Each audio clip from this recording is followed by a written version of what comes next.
হাওড়া থেকে সকাল 6:10 ছেড়ে আসা ব্ল্যাক ডায়মন্ড এক্সপ্রেস এসে ঢুকলো শেওড়াফুলি স্টেশনে। হাওড়া বর্ধমান মেন লাইনের শেওড়াফুলিতে ব্ল্যাক ডায়মন্ড এক্সপ্রেসের টাইম হলো 6:44।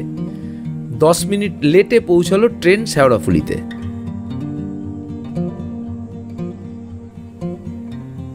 ট্রেনে চেপে পড়লাম, আগে থেকে রিজার্ভ করা সিটে বসে পড়লাম।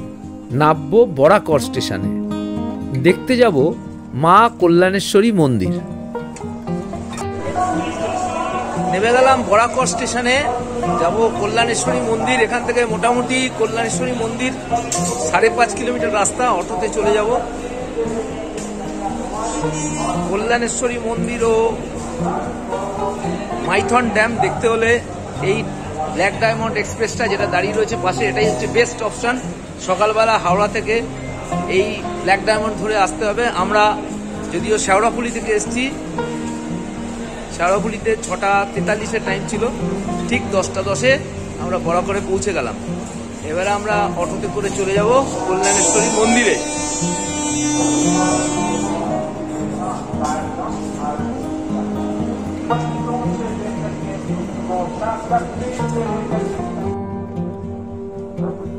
মোটামুটি ঠিক সময়ে পৌঁছে গেলাম বরাকর স্টেশনে।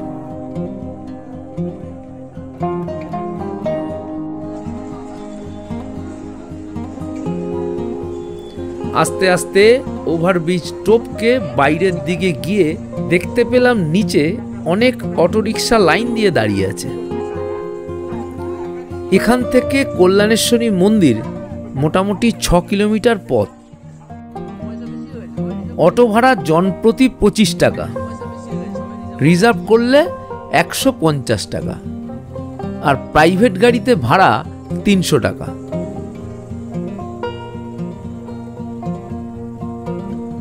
চেপে বসলাম অটো রিকশায়।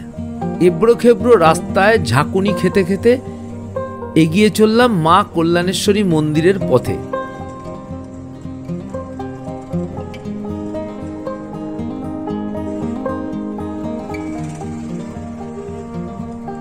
মিনিট 20 জার্নি করার পর পৌঁছে গেলাম মন্দিরের সামনে।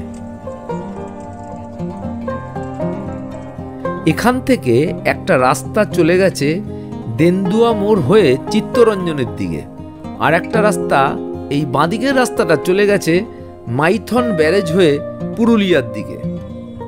আমরা এলাম NH2 অর্থাৎ Kolkata Delhi national highway cross করে।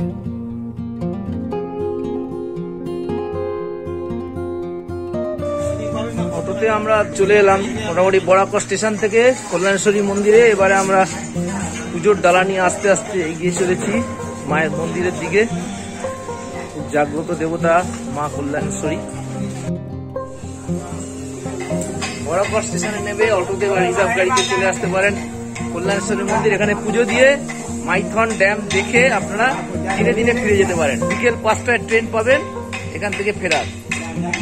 আসানসোল থেকেও আপনারা আসতে পারেন, তবে বরাকর থেকে মাত্র 5.5 কিলোমিটার দূরে এই মন্দির।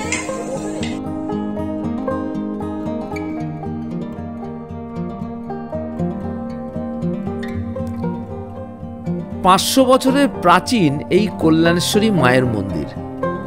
মনে করা হয় 3য় শতকে হিন্দু রাজা হরিগুপ্ত এই মন্দিরটি তৈরি করেছিলেন। হ্যাংলা পাহাড়ের মাথায় অবস্থিত এই বর্তমান মন্দিরটি যদিও পরবর্তীকালে নতুনভাবে তৈরি করেন শ্রী গুরু দীনপ্রসাদ পাল।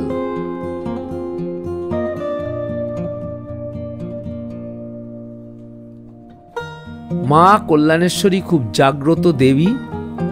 এটি একটি শক্তিপীঠ। নিঃসন্তান স্ত্রীরা দেবীর কাছে প্রার্থনা করলে নাকি মা তাদের সন্তান লাভের ইচ্ছা পূরণ করেন। মনস্কামনা পূরণের ইচ্ছায় অনেকেই মন্দির প্রাঙ্গণের কল্পবৃক্ষে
একটু নিচে নামলে নজরে পড়বে স্রোতস্বিনী বরাকরের শাখা নদীকে।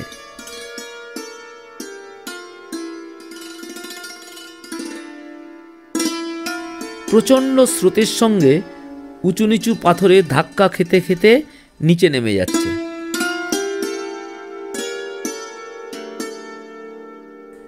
এই স্রোতস্বিনী নদীর ধারে বসে বেশ কিছুক্ষণ সময় কাটিয়ে দেওয়া যায়।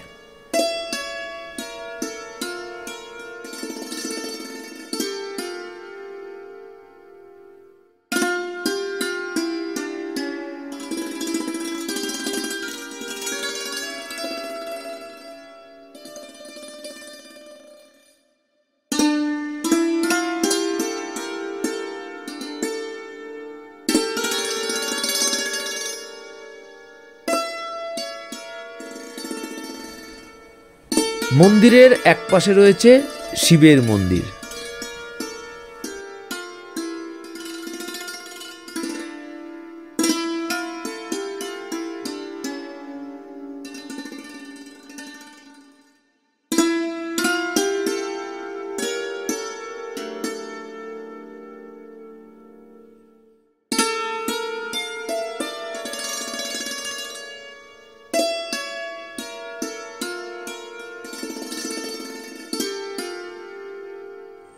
মন্দিরে পুজো দিয়ে, কল্যাণেশ্বরী মন্দিরে পুজো দিয়ে আমাদের হাতে অনেক টাইম আছে, তাই টিফিনটা করে ভাবলাম একটু ধারে কাছে ঘুরে নিই। তো এই দাদার অটো একটু ভাড়া করে নিলাম।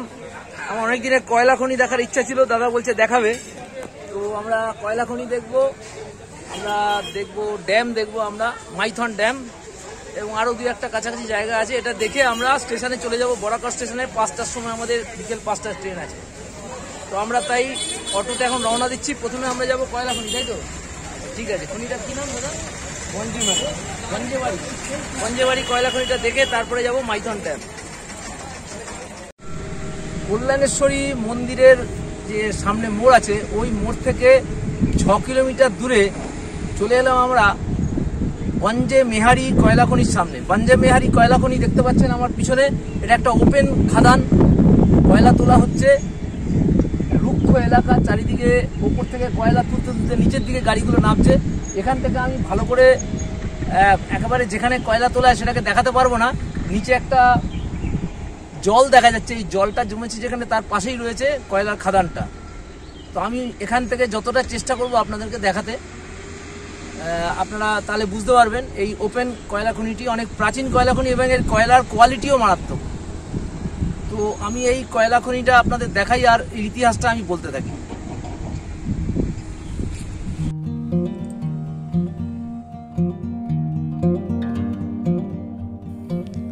বঞ্জে মেহারি কয়লা খনিটি ইসিএল বা ইস্টার্ন কোলফিল্ড লিমিটেড কোম্পানির অধীনে পরিচালিত।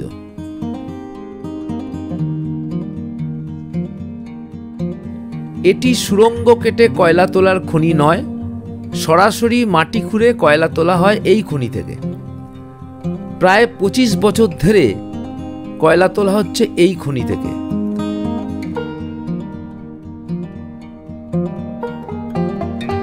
সর্বাধিক বৎসরে 0.07 মেট্রিক টন কয়লা তোলা হয় এই খনি থেকে।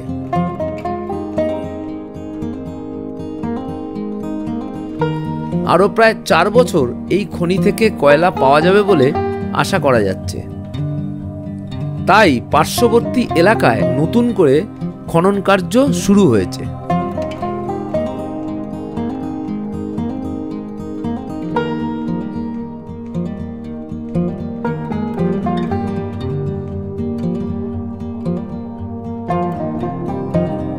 এতক্ষণ আপনারা মা কল্যাণেশ্বরী দেবী মন্দির ও তার আশেপাশের কয়েকটি জায়গার ভিডিওটি দেখলেন। ভিডিওটি যদি ভালো লেগে থাকে তাহলে লাইক করবেন, শেয়ার করবেন। আমার চ্যানেলে নতুন হলে চ্যানেলটা সাবস্ক্রাইব করে পাশে বেল আইকনটা প্রেস করে দেবেন। এরকমই ভালো ভালো ভিডিওর খবর পাওয়ার জন্য। আপনারা সুস্থ থাকবেন, ভালো থাকবেন, আমার চ্যানেল দেখতে থাকুন। ধন্যবাদ।